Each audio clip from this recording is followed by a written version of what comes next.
क्या होगा अगर दुनिया की सबसे बड़ी महाशक्ति अचानक ये फैसला कर ले कि उसे अब अपनी रक्षा डिफेंस नहीं करनी बल्कि उसे वॉर करना है। जी हाँ दोस्तों, जनवरी 2026 में ठीक यही हुआ है। अमेरिकी राष्ट्रपति डोनाल्ड ट्रंप के प्रशासन ने एक ऐसा फैसला कर लिया है जिसने दूसरे विश्व युद्ध के बाद सारे नियमों को बदल दिया है।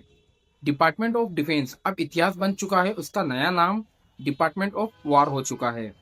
वेनेजुएला में तख्तापलट, ग्रीनलैंड पर कब्जे की धमकी और $1.5 ट्रिलियन का सैन्य बजट। आज की वीडियो में हम डिकोड करेंगे अमेरिका के इस नए आक्रमण रूप को और जानेंगे कि क्यों डूम्सडे प्लेन अचानक अमेरिकी शहरों को पर मंडरा रहा है। तो दोस्तों, सबसे पहले हम बात करते हैं नाम की। 1947 से पहले अमेरिका में डिपार्टमेंट ऑफ वॉर हुआ करता था। इसे बदलकर डिफेंस किया गया था ताकि दुनिया को शांति का संदेश मिले। लेकिन 2026 में ट्रंप प्रशासन ने पुरानी शब्दावली को वापस बुला लिया है।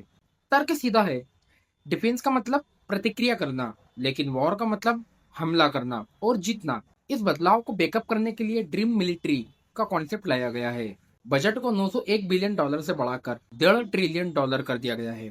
यह शांति काल में अब तक की सबसे बड़ी सैन्य वृद्धि है।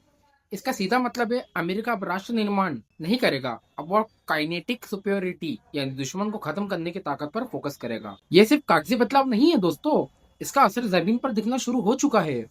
बल्कि 3 जनवरी 2026 अमेरिकी सेना ने एक गुप्त ऑपरेशन में वेनेजुएला के राष्ट्रपति निकोलस मादुरो को उनके ही देश से निकालकर गिरफ्तार कर लिया।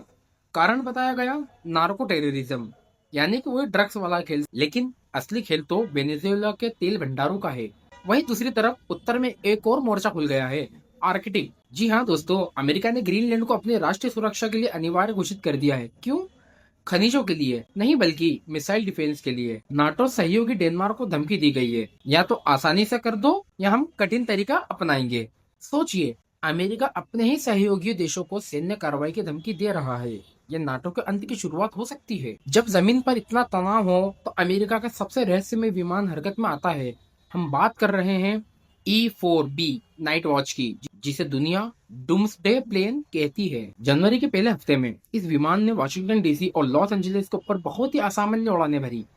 ये विमान एक उड़ता हुआ पेंटागन है। यह परमाणु युद्ध के दौरान भी उड़ सकता है। इसकी खासियत, यह पूरी तरह एनालॉग है। इसमें डिजिटल स्क्रीन नहीं है ताकि परमाणु विस्फोट से निकलने वाली EMP इलेक्ट्रोमैग्नेटिक पल्स इसे खराब ना कर सके। इसमें 5 मील लंबा एंटीना है। जी हाँ दोस्तों, आप बिल्कुल सही सुन रहे हो, जो समुद्र की गहराइयों में छिपी परमाणु पनडुब्बियों से बात कर सकता है। इस विमान का हवा में होना रूस और चीन के लिए एक ही संदेश है, हमारा परमाणु बटन तैयार है। अमेरिका अब सिर्फ बात नहीं कर रहा, वो अपने सबसे घातक मशीनों को दुनिया के सामने प्रदर्शित कर रहा है। सैन्य ताकत के साथ साथ आर्थिक युद्ध भी शुरू हो चुका है। रूस प्रतिबंध अधिनियम 2025 यानी रशियन सैंक्शन एक्ट 2025 के तहत अमेरिका ने एक नया फरमान जारी किया है। जो भी देश रूस से तेल या यूरेनियम खरीदेगा, उसे अमेरिका में अपना सामान बेचने पर 500% टैक्स देना होगा। यह भारत, चीन और ब्राजील जैसे देशों के लिए एक बड़ा झटका है। अमेरिका ने दुनिया के सामने दो ही रास्ते छोड़े हैं, या तो सस्ता रूसी तेल खरीदो और अमेरिकी बाजार खो दो, या फिर हमारे साथ आ जाओ। न्यूट्रलिटी का दौरा खत्म हो चुका है। निष्कर्ष साफ है, 2026 का अमेरिका अब दुनिया का पुलिसमैन नहीं बल्कि एक आक्रामक योद्धा है। रक्षा से युद्ध तक का यह सफर वैश्विक स्थिरता के लिए सबसे बड़ा खतरा है। क्या हम एक नए विश्व युद्ध की ओर बढ़ रहे हैं, या ये सिर्फ एक सुपर पावर का शक्ति प्रदर्शन है? अपनी राय कमेंट्स में जरूर बताएं। और अगर वीडियो पसंद आया हो तो वीडियो को लाइक और चैनल को सब्सक्राइब करना बिल्कुल ना भूलें, ताकि मेरी आने वाली वीडियो आप तक बड़ी आसानी से पहुंच सके। और ऐसी गहरी जियोपॉलिटिकल रिपोर्ट्स के लिए चैनल को सब्सक्राइब करना बिल्कुल ना भूलें। जय हिंद।